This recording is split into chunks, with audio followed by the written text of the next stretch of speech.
This is going to be such a high security event. We're going to have the president as well as the vice president, the secretary of war, you name it, at this event. Security is undoubtedly the top concern for the tens of thousands of people at State Farm Stadium. Secret Service, who is handling security for the event, is saying there will be Super Bowl level security. We're talking level 1. Level 1. This is as high as it gets. And right now we're going to bring in national security analyst and former U.S. Secret Service response team member Barry Donadio, along with retired NYPD Detective Patrick Brosnan.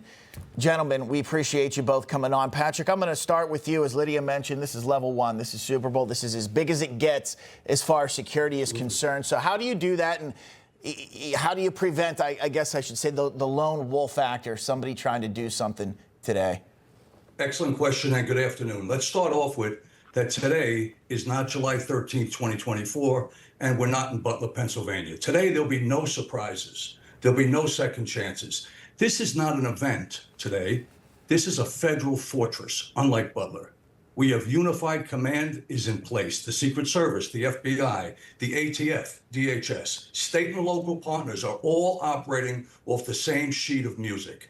Every lane is sealed and every perimeter is controlled. This is the top of the top of the top. By the way, local airspace is locked down. And artificial intelligence drones, something I happen to have more than a passing knowledge of, will be an unblinking eye in the sky, constantly baselining rooftops, terrain, and movement. Every anomaly will be detected, classified, and escalated. This is absolutely critical. So if we had this perhaps on the 10th of September, Tyler Robinson would likely have been identified, in my view. But on the ground, the perimeter is also ironclad. Explosive screening, magnetometers, canines, armored tactical teams, counter sniper elements. This is really a big deal. No blind spots, day or night. This is an extraordinary, extraordinary confluence of law enforcement, both on intelligence gathering, which will be relentless. Every credible lead will be vetted, acted on. We have SWAT standing by. This is an enormous, enormous lift for law enforcement, but they're perfectly situated for it. There'll be no theatrics. Right. There'll be no tolerance for threats. We had an individual arrested yesterday impersonating a police officer. That type of disruption, that type of impersonation will not be allowed. Anyone who seeks to harm the peace of this memorial will be locked up. This is the real deal. Yeah.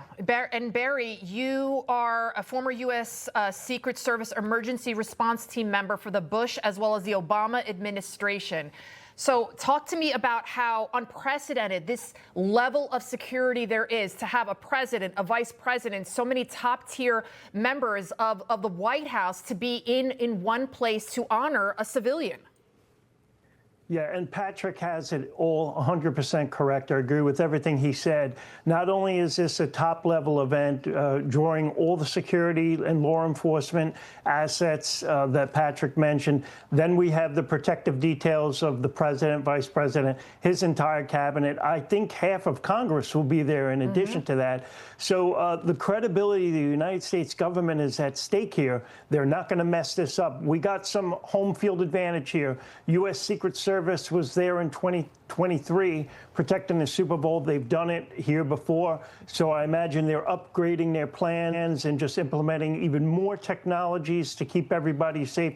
Right now, I'm thinking everybody there is probably at the most safest event on planet Earth today. So that's in coalition, again, like Patrick said, with all of our assets, law enforcement, U.S. Secret Service, and yes, my old team, ERT, Emergency Response Team from the Secret Service, will be there. Counter sniper, Secret Service, counter surveillance, as well as other elements, explosive ordnance disposal. So just like Patrick said, and I agree, all of those assets working together to keep everybody safe, and it should be a very safe and wonderful event, and I think everybody should sit back and enjoy.